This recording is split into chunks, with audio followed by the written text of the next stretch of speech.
Good evening and welcome to another edition of Toronto Weekend. I'm here today with Christian Hernandez, creator of Mind Over Body Music Group and singer as well. So we got a chance to catch up with him today and he's going to give us a little insight as to himself.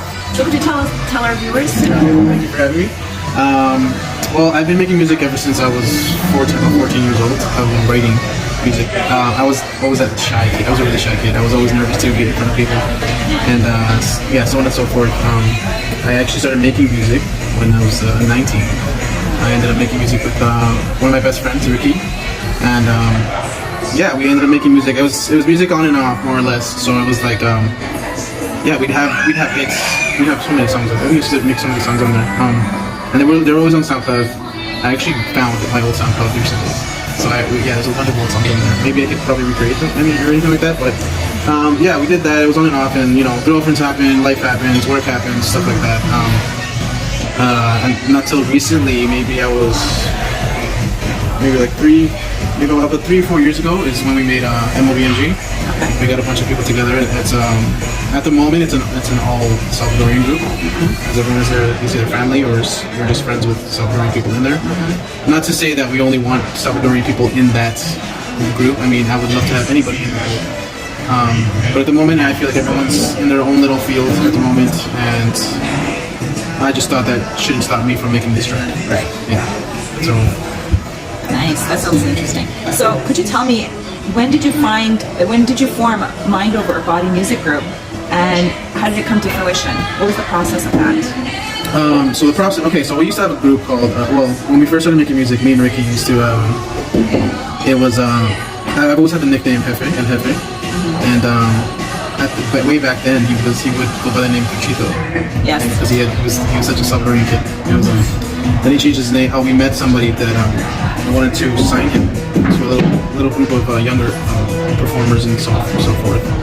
And he had to change his name from Cuchito because I think they were telling him it sounds a little bit too like ghetto, like it sounds, you know what I mean? So he ended up changing it to Ricky Ray. Okay. And then so that name stuck with him until now. So he still has that nickname. At that point, when he got Ricky Ray, we started calling ourselves the Ricky Jefe movement, and then it changed from that to the RJ movement. And then years later, we're like, we should change our group name since we have all these other people in our group and stuff. James, my cousin, is actually the person who threw out MOB. He said MOBTO at first, so that was the acronym for Mind Over Body Toronto / Mind Over Body Takeover. So that also formed I remember it was a bunch of friends. We were all eating. We were just eating there, and we were like, what should we call this group? And James threw that out, and I was like, I like the whole Mind Over Body thing just because you're using most of your mind when you're making music, right?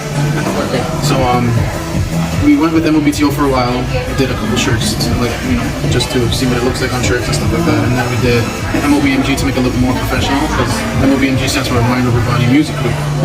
And then we still ended up doing MOBMG and MOBTO. So whenever you see both of those, it's still the same company. Right. But yeah, it was until I think 2 years ago where I officially bought everything. So that's my licensed music. Excellent. That is so exciting. You're able to achieve that. Now, you just recently did a song, Mi Vida de Manera, which loosely translates to My Way of Life. And this being your latest single, how do you find your fans liking it? Well, I've always had quite a bit of a fan base, mostly friends, really close friends. My mom is really, she used to sing when she was younger, so she had these chances to take in Mexico. Like she had lived out in Mexico, and she never really took those chances because it was a hard time at that point in her life. And yeah, she ended up moving to LA, then she moved to Montreal, Washington, like that. That's where they had me. And yeah, growing up, I would listen to her sing all these songs, all these old school songs that are still really big hits today. And I don't know, I guess just that kind of, reflected on me growing up as a kid, a really quiet kid. I was always quiet, just making music to myself. And then just one day I was like, you know what, I think it's my time to do something with this, It's your time to shine. Yeah. That is so nice. It's always so cool. So when you made that song, what was the inspiration behind it? So there's actually many reasons to the song. The beginning of the song is so when I'm saying después de tomar and so on and so forth.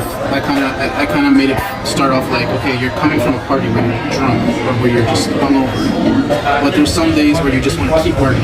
You know what I mean? So. But sometimes those parties don't have to be at another location or anything like that. It can be at the beach. You can just have a beach day to yourself or a beach day with people and family and your friends and family. Back in the day, we had a little group that we used to call La Familia. We used to call each other La Familia. We made shirts. We used to go up to Sabo. I think we did it for like 4 years in a row. So every long weekend in May, we would go up there, we'd camp, and yeah, we just get a shirt that says La Familia, and you know, that whole, in the chorus it says, Somos Familia, y de ese, I can't even think of it right now, but this, there's a part at the end of the chorus where it says Somos Familia, so on and so forth. I got that little part from, you know, remembering those memories. And second verse is more or less like, okay, it's more the party verse, and it's more like it's basically for everyone to get up and party and stuff like that. And then when I produced it, the producer I work with, I told him I want to do like kind of like a little slight house thing, and he threw in this whole little mix at the end of the song, which makes it even better. Yeah. So from hearing the song, it would be an incredible video if you make it. So when can we expect to see a video? At the moment, only just because it's really cold outside right now, and it's a really like kind of a beach vibe. I was either trying to go one of two ways. It's either probably wait till summer to make a really nice video, try to get a bunch of people at the beach and stuff like that, or I could probably rent out a big place and then make that perception in a warehouse and make it look like a beach or something like that. But like in my mind it's there, like I know what I want, but at the same time it's just like, okay, where can I go to make it look together and stuff like that. And I'm also looking into people that do film and stuff like that, so we're going to see where that goes as well. So it's something to definitely look forward to. When were you first approached with music stations? Today we heard you on 100.7 Chin FM Radio, Ondas FM. How did that interview go? So very nerve-wracking, very, I was on another radio station years ago, actually down the street from there. Very nerve-wracking. It's just knowing that all these people are listening, and then knowing that whatever I'm saying is just gonna tell me afterward, oh, you said this wrong, you did this wrong, and stuff like that. I just got really nervous. It was real, but really exciting. I love that I was on there, and I just can't wait to have people listen to the song. It's exciting when you create something out of your own thought process and your hard work, and you see it come to fruition. It's just like you're reaching a goal. What is your goal in 5 years?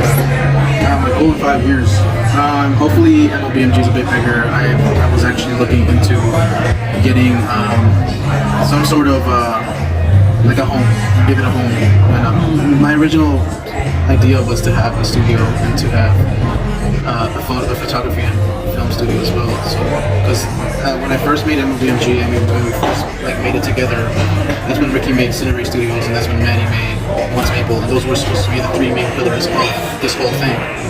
But yeah, like I said, life happens. There's a lot of things. We're in our own little things at the moment, but I know hopefully one day we can have maybe a home for it, and then it'll be big studio.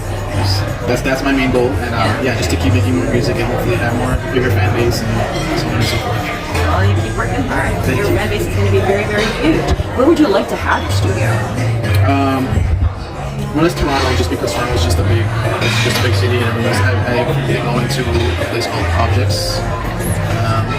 Objects is an open parks concept that they have. They just have this big place where you can make videos and pictures and stuff like that, and just you can hire a room for, I think it's $90 an hour or something like that. And I don't know, I just feel like marketing with everybody here and stuff like that, it should, I think a home for MOBMG should be in Toronto and stuff like that. And I don't want people traveling really far to different cities just because you want to make just one track. Yeah, Toronto does seem to be the hub of all music, of all entertainment. And it's great to see that Toronto is growing. We're coming out with all these amazing artists, such as yourself. And we thank you so much for joining us today. We appreciate you. We love your music. We wish you much success. Thank you. Is it okay if I shout out people? Yes, please do. Okay. So I want to shout out my parents, my dad, Jose, and my mom, Blanca, my sisters, Crystal, Cindy, and Selena. my brothers-in-law, Pablo and Andrew, Emily at EMBX Marketing, Ricky Ray at Scenery Studios, and Manuelito at Once Maple. For them, I wouldn't have the pictures and the visuals I have now, stuff like that. I do want to shout out Jennifer at Queen Promotions Official and Tony at Hamilton Cobra for giving me sometimes venues to perform at and stuff like that. I do want to shout out Tariq at Revamp Hair Lounge for always making me look like this, always making me look good. And yeah, my super like really super dope fans that are always there, always listening, have been listening for the longest time. Felipe and Jessa, one of my very close friends, Damon. And I do want to give a huge thank to the community for getting together and holding stuff together down. And yeah, that's pretty much it. Thank you so much for joining us. Thank you.